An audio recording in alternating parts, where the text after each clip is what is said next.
দেখো বন্ধুরা, আমি আচার বানাতে বসে পড়েছি। আর যারা যারা আচার বানাতে জানো না, সবাই একটু দেখে নাও আর করবে, দেখবে খুবই সুন্দর লাগবে। তার জন্য আমি আমগুলোকে কেটে রোদে দিয়ে দিয়েছি। কেটে একটু হালকা নুন দিয়ে জলটাকে ঝরিয়ে রোদে দিয়ে দিয়েছিলাম, যাতে আমগুলোর মধ্যে জল না থাকে।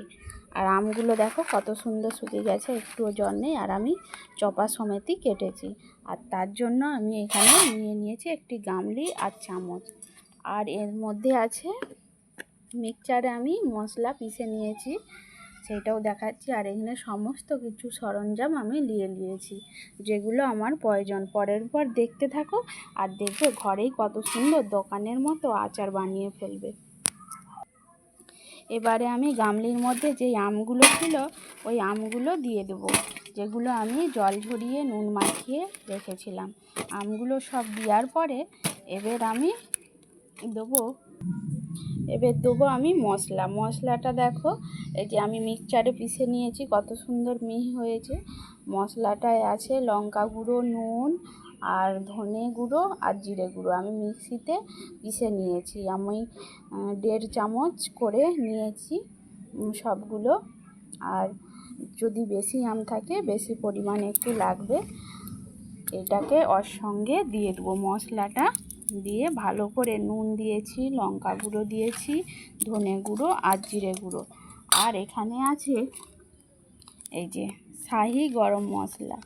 এটা কিন্তু থাকলেও দিতে পারো, আর গোটা মশলা থাকলেও দিতে পারো। আর আমি এখানে গোটা গরম মশলাকেও নিয়ে এসে পিষেছি ওর সঙ্গে।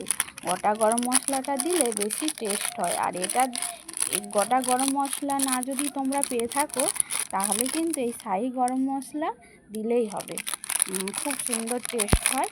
আর আমার কাছে যেহেতু দুটোই ছিল, তাই দুটোটাকেই ভালোভাবে দিয়ে দিয়েছি। দিয়ে এই যে দেখো আমগুলোকে ভালো করে আমি মাখিয়ে নিচ্ছি।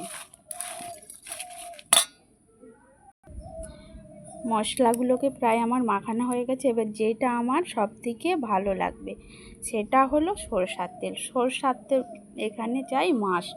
সরষের তেল যত ভালো দিবে আর যতটা পরিমাণ বেশি দিবে, তত কিন্তু তোমার ভালো আচারটা হবে। এখানে আমি মশাল তেলটা ব্যবহার করছি। মশাল তেলটাই ভালো, কারণ এটার একটু ঝাঁঝ থাকে। আর অন্য তেল থাকলেও তোমরা সেটা ব্যবহার করতে পারো, তবে সরষের তেল।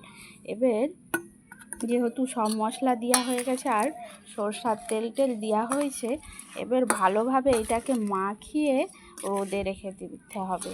এটা কিন্তু 2-3 দিন পর পর রোদে দিতে হবে। আজকে যেমন বানালে 3-4 দিন কন্টিনিউ রোদে দিলে দেখবে কত সুন্দর হয়ে যাবে। আর সেটাকে এবার জারে ভর্তি করে নিলেই তোমার আচার রেডি, ঘরে খাওয়ার মতো। দেখো কত সুন্দর কালারটা এসছে, দারুণ সুন্দর কালারটা এসছে না? আর আমি কিন্তু এটা ছাদে রোদের মধ্যেই করছি।